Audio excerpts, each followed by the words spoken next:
kumikinang. Nicole Ayala and Diego Bandido.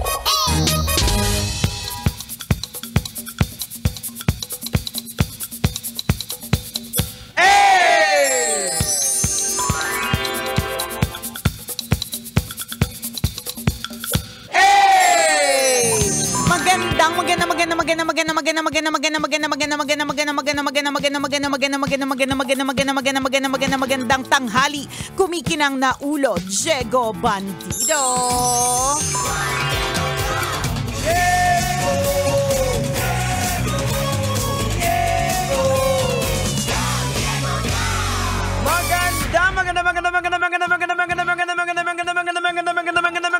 Magandang tanghali. Kumikinang ina.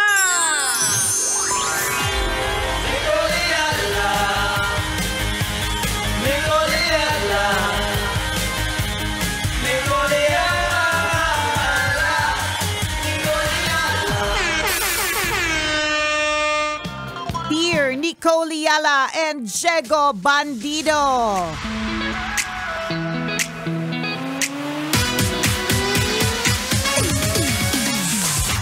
Masyado po akong affected sa topic kanina sa Dear Love kasi parang parehas kami ng sitwasyon. Ay. Pinipilit ako ng parents ko na magkaroon ng kids, gusto ko nga ay puppies lang. Ay. Alam ko relate na relate si Nicole dito sa sa drama kanina, yung of course labas na natin yung mga puppies, yung pinipilit ka na dapat may baby na kayo. Totoo. O yung nagtatry naman kayo. Kaya nga, hindi nyo po alam kung ano pong exhibition yung ginawa po namin. Tumbling, split, kandiret. Hindi nyo po alam, lababo, ilalim ng lababo, sa gilid ng gate. Lahat nagpahilot, nagpaangat ng matres, nagpababa ng matres. Ilang unan yung nilalagay. Natutulog na nakapatiwari, calendar method, lahat ng uri ng calendar, Gregorian, Mayan, lahat po. Alam mo, mahirap talaga kapag pinipilit ka sa isang bagay na una, halimbawa, for those people na hindi pa magkaanak, 'di ba? Ang hirap po sagutin noon kung kailan magkakaanak. Kasi sila mismo, yung couple, hindi nila alam yung sagot. 'Di ba? Lalong-lalo pa kung ginawa nila lahat ng mga sinabi ko kanina, tumbling, split, kandiret, ilalim ng lababo, ibabaw ng lababo, ibabaw ng rep, gilid ng rep, likod ng rep, 'di ba? Yung bang ginawa na lahat ng mga pwedeng gawin, pero hindi pa rin na bubuntis. Ang hirap nun eh. Huwag niyo pong ipilit. Kung sadyang walay pa talaga. 'Di ba? Ito lately lang to nalaman ng asawa ko kasi parang na-reveal ko ata sa isang kwentuhan sa church namin. Kasi parang sabi ko, alam niyo dati yung pinagdadasal ko, every year, yung mag-New Year, sana Lord, babuntis na. Hindi kasi ako nag-verbalize na sinasabi ko eh. Kasi parang akala niyang wala lang. Sabi, ganun ba? Kasi kahit lalaki sa na, syempre gusto mo rin din magkaanak na sa'yo. So, yun yung dinadasal ko. Sana Lord, next year. Bigay mo na. Wala pa rin din talaga. Mahirap din. Struggle kasi siya totoo. Alam mo, lalo na sa aming mga lalaki, kunya lang, wala. Hindi nabubuo eh. Mas matindi kasi, di ba, yung machismo. Ego. Yung ego correct, na dapat. Correct. Mas mabigat siya. Mabigat talaga siya. So, ibig sabihin, maging mas sensitive po tayo. Siguro, Jegs, yung mga ibang tao, they mean well. For example, naman. Yung parents. Naman. Gusto lang naman talaga nila magkaapo. Kasi, magkaapo diba, na. tatanong na, sino mag-aalaga sa Ayan, pagtanda. yung mga ganun, may mga ganyan. Gusto lang naman nila talagang maging maayos. Kaya lang, maging extra sensitive lang po tayo kasi hindi po natin alam kung ano yung tindi ng pagdarasal, tindi ng yung pag-tumbling split at kandirit nga na ginawa nga lahat na ginawa. Sabi ko sa iyo nung sabi may nagsabi dapat araw-arawin, may nagsabi wag mong araw-arawin kasi daw pag inaraw-araw mo daw yung tawag doon, hindi na daw siya quality yung lalabas dun sa lalaki. Kasi pagod na. So hindi daw araw-araw. Pero may nagsabi, wag kang tumigil, araw-arawin mo. So saan ka? Saka ang lugar? Ang matindi pa dyan, meron pa kung minsan oras. Ayan, totoo. Ano ba? kasi ikakalendar niyo yan, sasabihin ng doktor. Correct. Itong oras lang na to. Oo, diba? Itong oras na to, ito na hitik, pwede na talaga siya. Ito na talaga yung moment. Paano kung nasa trabaho ka, tapos may meeting? Darling, lumabas ka muna saglit lang. Uy, sa kotse. Pero alam mo, Jegs, nangyari yan sa amin eh. Pero nakakatawa sa sobrang yung desire ko talaga na mabuntis. Hindi naman yung parang nangyari na parang kailangan yun na yung oras ng eme. Parang may mga sukat na mga Excel, napakahirap. ang mga boss ko, Jegs, sa mga boss natin ay lalaki. So, at that time, di ko makakalimutan yun eh. Sabi ko, sir, tama na po yung sukat ng Excel ko. So kailangan ko pong umuwi. Tapos sabi nila, sige, Emmy. Alam mo, hindi nila talaga. Alam mo yun, yung parang mahirap siya. Mahirap siya in other words. Hindi po to para sa lahat na mahakbangan lang, matapunan ng brief, di ba? Nabubuntis agad. So, you said dear love naman, ang pinipilit sa kanila magkaanak, pero ang gusto nila, mga animals na lang. Kasi yun kasi pwede kang mag-rehome. Tama, di ba? Bawal sabihin bili, no? Bawal sabihin. So, bawal. Pwedeng rehome. Pwedeng mag-ampon. Di ba? Yun, mas madali siya versus yung gagawin. Siguro, for us kasi, kung madali para sa inyo, edi wow, go. Madali sa inyo.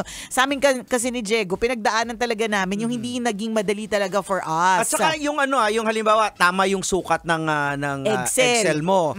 Dapat sumakto din doon sa tamang sperm counts din ng asawa mo. So, talagang kinakailangan talagang may perfect timing talaga mag-meet. Ang malupit dito, Jegs, kahit na halimbawa, hindi pa ito yung, alam mo yung pinerfect mo lahat, yung sukat, pati yung counts, pati yung quality nun. Kasi meron teknolohiya para talagang ang ipalabas ay yung talagang pinaka-the best, yung pang-Olympics, ganun. Correct. Hindi pa rin siya assurance. Totoo. Isipin mo yung disappointment na ginawa mo, yung nagpaalam ka, sir, may sukat na po yung Excel ko. Isipin mo yung ganong pagpapaalam. Pwede ba umuwi mo na? Kaya nga, pwede mo ba umuwi na si Mister. Kasi ayon sa calendar, tama na po yung sukat. Diba?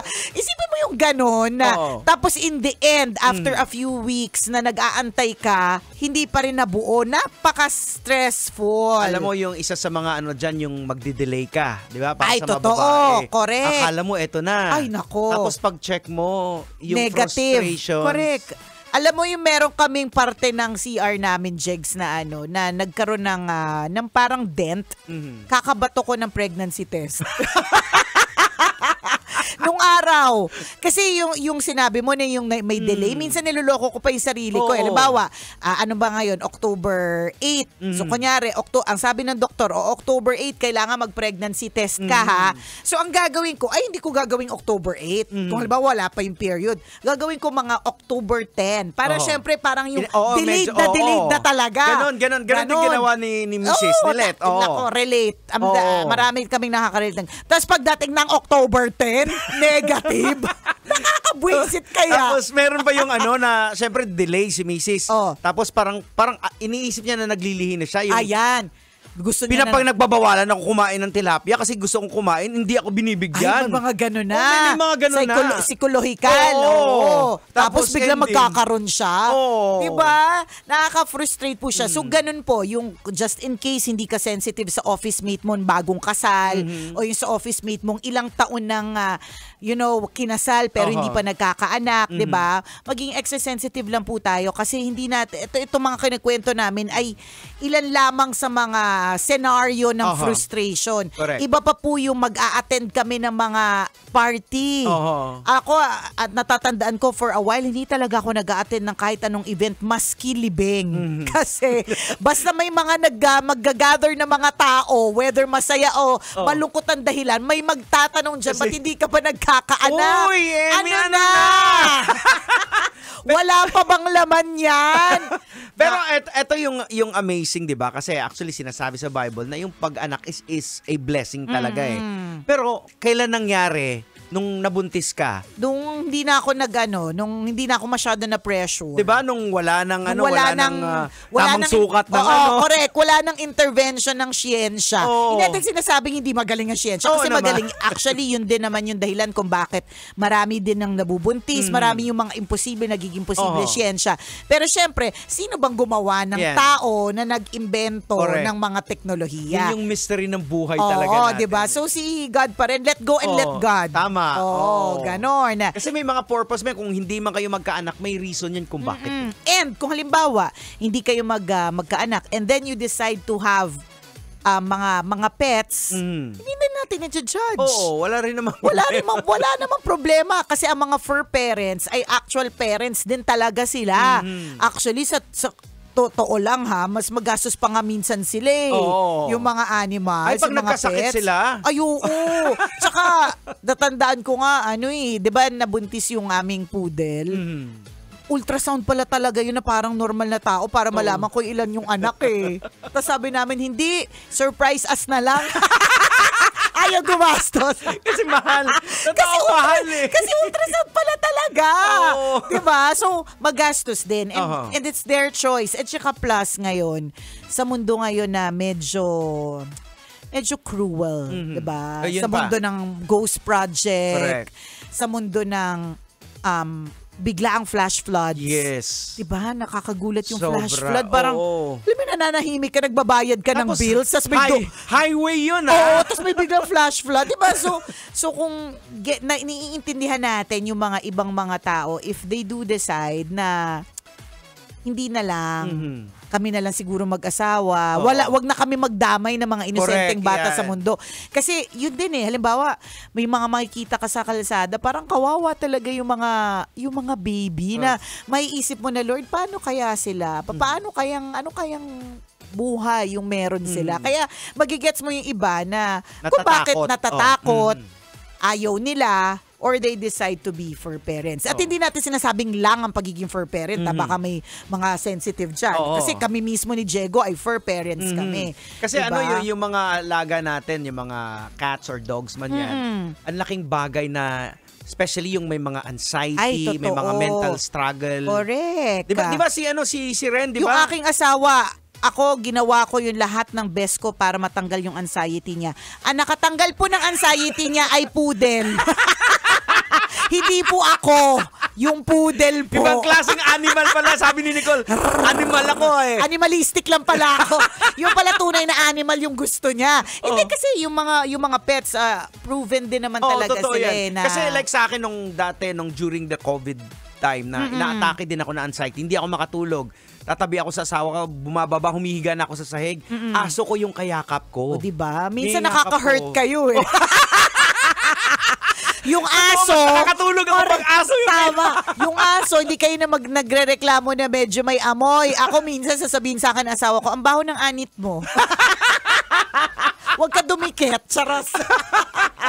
Diba? So, we value also the animals and our pets. So, you do you. If you decide to become a fur parent instead of having real babies, edi okay. Hindi naman natin ipipilit yun. At kung halimbawa, again, wag tayong mangulit at mampilit sa mga tao. Ba't ikaw ba magpapaaral? Yun. Ikaw ba ang gagastos? Diba? Hindi naman ikaw eh. So, wag ka mangialam dyan. Ayan, siguro instead na lagi mong tanungin, siguro ipagdasal mo. Correct. Ayan. Oo. Kasi much better yan. Tama. Hindi ka nakakasakit. At saka syempre, kung ibibigay ni Lord yung dasal mo, di magkakaanak siya at magkakaanak yan. May mga pagkakataon kasi talaga na ang mga prayers po natin on hold yung pagsagot diyan kasi nasa waiting period eh. Nabuhay kasi tayong lahat, lalong-lalo na yung mga Gen Alpha at Gen Zs. Nabuhay na po kayo sa mundo na hindi nyo kailangang hintayin na mag-connect sa internet. 'Di ba? Kami bago pa namin mahiram yung BCD, kailangan muna namin hintayin na masoli nung isa. 'Di ba? So yung waiting period, minsan nawawala yan eh. So baka yun din yung tinuturo. Ayan. Na you learn how to wait. Kasi God's perfect time is never late. always the Perfect best yun. time. Oh, Iba perfect yung yun. oras natin sa oras ni Lord. Yan. Pero mamaya-maya, sa oras pa rin ng tambalan, speaking of oras, may pananalunin na Ay, kaming super. nako. Hindi na kami magpapaligoy-ligoy. Kung Oh. nagpa-register ka, Tama. tutok na. Oras natin, 12:39. Ako pong kumikinang na ulo, Diego At Bandido. akong kumikinang ina mo, Nicole Yala. Kailangan pa bang i-memorize yan? Basic!